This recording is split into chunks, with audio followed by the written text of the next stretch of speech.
let's have a look at the story. This is the Casey Costello story, and more information coming out about what this Associate Health Minister actually thinks of and has said about tobacco. My conversations with Casey Costello, she is determined to lower smoking rates now amongst the 6.8% of daily smokers. And she's asking for a range of advice as a new minister. She's determined to do it. I've spoken to her about it. She's passionate about it. She cares about it. I've got confidence that she wants to do that. But Labour's appalled at notes Casey Costello sent to health officials.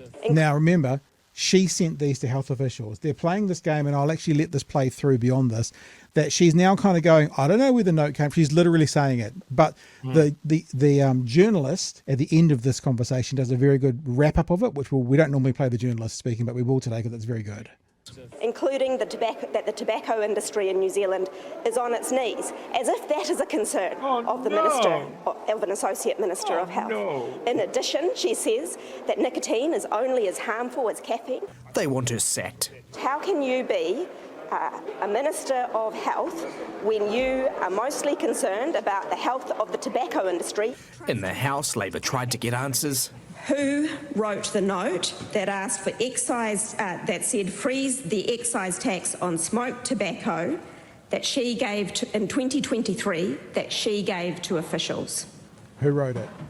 Mr. Speaker, I couldn't tell you the author of that document. It's in the... Who wrote it? That thing that you handed, who wrote it? And she's trying to sell the story. I don't know. It was just kind of put in my hand, and I don't know who wrote it. Document archives. Do things in her office just appear out of thin air? Has the Prime Minister asked Minister Costello whether or not the tobacco industry informed the policy document or wrote the policy document she gave to health officials? On behalf of the Prime Minister, I can't answer in respect of that conversation at this time.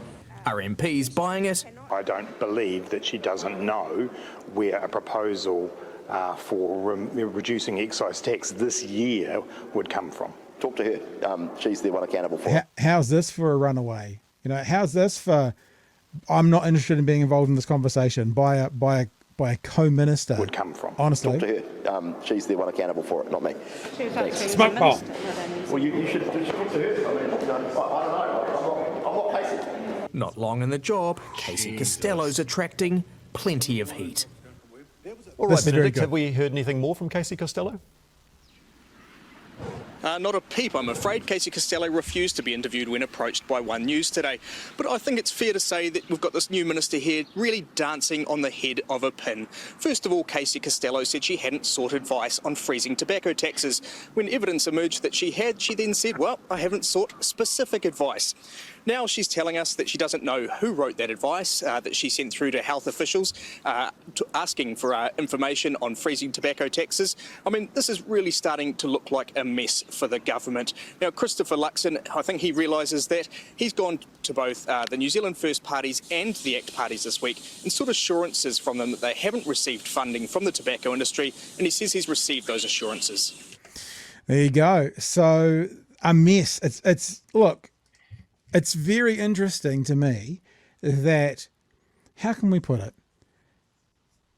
The more you go into an area of society where you desperately need their votes, and it's very clear to think about Winston and conspiracy theorists, but for National needing to go further right to get what they want to get, the more MPs, more people associated with your party, the more explaining you have to do with problematic positions that some of your MPs hold. And I think that they're facing this a bit with Casey Costello. As soon as an MP basically says, we're not going to talk, I'm not going to talk to you, I'm not going to take your interview, that's not always black and white an issue, because I'm sure, for example, Golrez Garriman said, I'm not going to do any interviews. Understandable. So it's not a black and white look out, but it's, you need to have answers pretty quickly once the media starts asking questions, Joey. Yeah, absolutely. Like, around this whole issue, like tobacco lobbyists and all of this sort of stuff getting involved, this is going to be very easily solved by something we've spoken about before, and that's making sure that elections are publicly funded and MPs are publicly funded. Yeah. We get the money out of politics, and we have so much evidence from overseas that politics and money equals a bad time for the country. And I think when you've got Christopher Bishop's links to the tobacco industry, he's a former tobacco lobbyist. When you have this Costello woman with links to the tobacco industry, and not just links to the tobacco industry, and however it's worked out, investigating cancelling increase in excise tax. So there's two pretty big red ones there. So not just links, there's an addendum to that as well.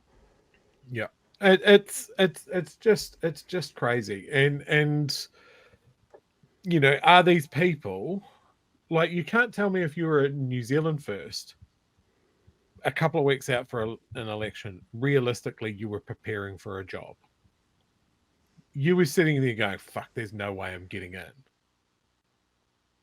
Like, we need Winston to get in, and nobody's going to work. Oh shit! Okay, someone is going to work with Winston. Oh fuck! I better buy a snazzy jacket. You know, they're not prepared. They're not.